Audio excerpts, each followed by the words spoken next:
Welcome to the Man Cave Podcast with Dan Casper. It is time to do our Outdoor Tidbits with our DNR warden buddy, Mr. Jake Bolks, this morning. Jake, hopefully you're not having to drive too much here this morning. If you are, how are the roads right now? I have not been out today. I'm like most people right now. I'm sitting here watching the weather through a window in my house. I can't complain about that. School's canceled, so pulling a little dad duty this morning. Yeah, I'm going to have to do that here in a little bit as well. But, hey, with the snow actually coming, maybe it's got people thinking maybe we'll have enough snow to do some snowmobiling. So maybe it's a good reminder if anybody's got to get those tags or license renewed, probably a good time to do that, right? For sure, yeah. I would think that if you haven't thought about your snowmobile yet this fall or winter, this is the day it's probably going to hit you. So a good reminder, just like ATVs and boats, but you need to first of all, just go out to your garage or wherever and check and look at the sticker on your snowmobile. Make sure it's good through 2025 or further. And if not, go Wild or go down to the service center in Eau Claire or your local service center and get that updated. That's one of the biggest things, or the fastest ways to get pulled over on the lake or the trails this year, is not having a sticker, not having valid registration or an up-to-date sticker, and stuff like that. So start looking into your registration and different trail passes and stuff that you might need. Jake, for when it comes to see when trails are open and such, what's the best source or where's the best place to look at to see if trails are open? Is it like usually county websites or anything like that?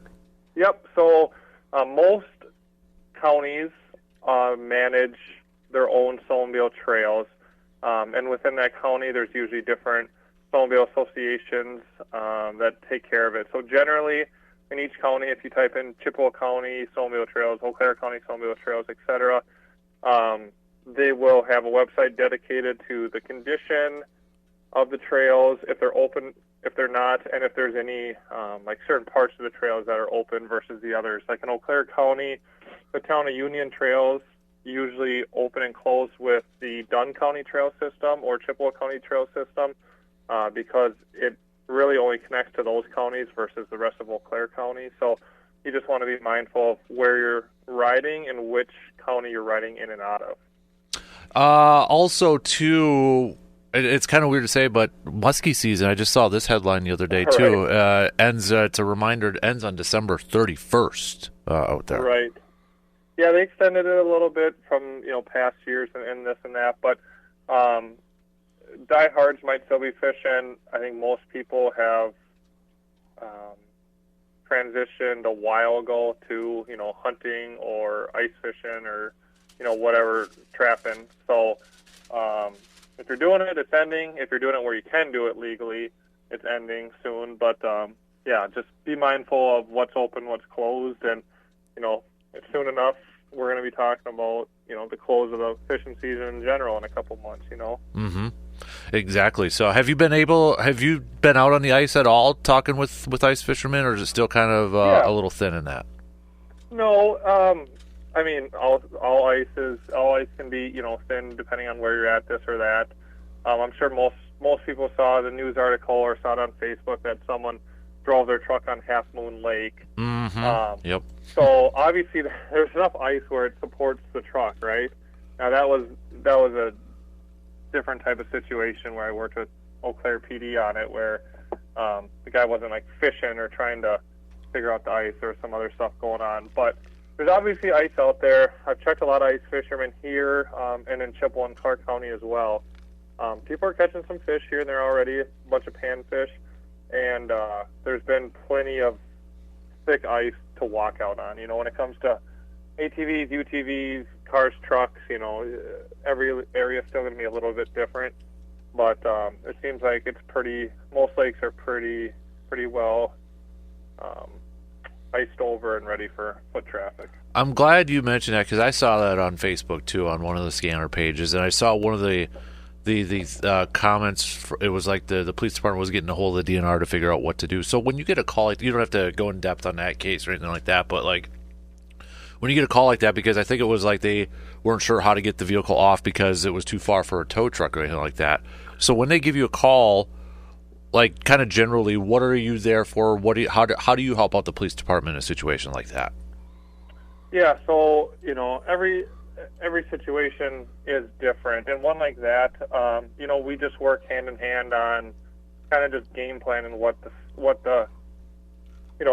violations are there, the human safety, talking about the ice, talking about the springs in the lake, talking about the aerators and everything like that, and just trying to come up with a plan that not only protects the environment, trying to save the truck from going in, but also, and most importantly, protects the people, whether that's the people involved in the situation or the officers or tow truck drivers or whoever's going to have to handle it. So we just, every situation is unique. In this one, it was a lot more just discuss, the options of what to do with the situation and with the truck. Yeah, I saw that over there too, and I was kind of wondering if you were the one that got called in the middle of the night or something like that. So. I might have woke up early. Yeah. Oh man, so that's all right.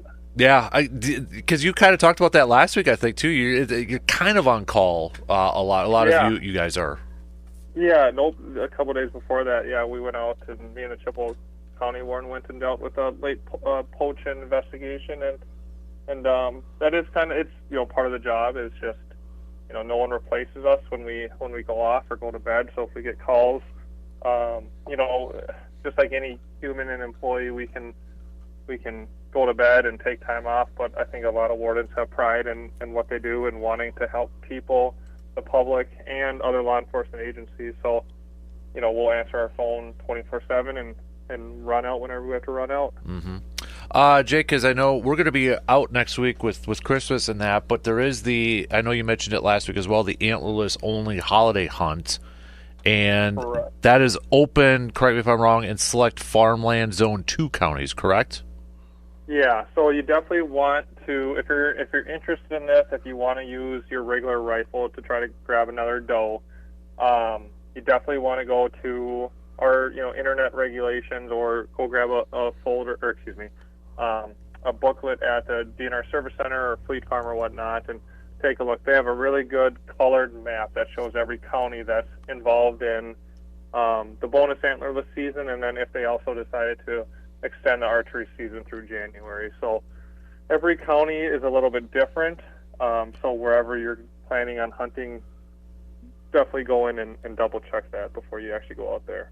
So for the other ones other areas or zones that may not be in there, is it just normal bow hunting regulations? Yep, normal hunting. It's not necessarily a statewide hunt, so the orange only applies in counties where they're having that firearm hunt and stuff like that. But anywhere, so like the forest zones, none of those are going to have the antlerless hunts and stuff like that. So you're right. Then you're just back to your typical bow or whatever other weapon you're using this time. Mm-hmm. Jake, I know this isn't something, that you kind of have a lot of say in there, but I know there's been a lot of talk and there's been some mentions about their changing, the zones again and that sort of stuff. But as for somebody in your position, I guess just kind of generally, how much do you follow, some of the news reports out there, the articles, or, do you just kind of like, hey, if something gets passed, then that's when you kind of pay attention because, well, you got to learn a little bit more about it. And maybe you have to learn more about the different zones potentially coming. Right. So that's a really good question. So personally, and I think most of us, but personally, I get the outdoor news. I keep up with everything as it's ongoing, just so I have an idea, what's going on, what potentially could happen, and just so like when I have conversations in the field, we know what's going on or whatnot. But at the end of the day, when it comes to like my thought process, is that I don't do anything until it's passed, because something can, they've been talking about zones and back takes and stuff for years and years and years, and if you get caught up thinking or hoping or thinking it's going to happen, then you're just kind of always in limbo or always waiting. So for the most part, when a law is officially signed by the governor, or a bill is signed or approved and part of that, that's when we take notice of it, and we get updates from our policy officer, and then start looking at how it affects how we do our job and the regulations and different stuff like that. Mm-hmm. Yeah, interesting. So, I mean, you kind of almost have to, if something gets changed to that level, there's got to be a lot of, lack for a better word, studying and kind of catching up on some new stuff. There's a lot of studying, a lot of updating. We definitely understand how, in the public there can be a lot of regulations, or how, some people don't want to read the regulations every year or take that time. And I get it. It's reading, it's time. But just like the public, we do the same thing where we're always diving through stuff and trying to update and keep updated. And unfortunately, a lot of times when these laws change, we find out the exact same time the general public finds out. Like the wolf season a few years ago, that one will live in infamy because we were on like a statewide call, like with our chief via the Zoom or whatever, and one of the people just sent in a message to the chief saying, "Hey, I think Madison or Dane County just enacted a wolf season," and we kind of all pulled up the article and we're like, "Oh, look at that!"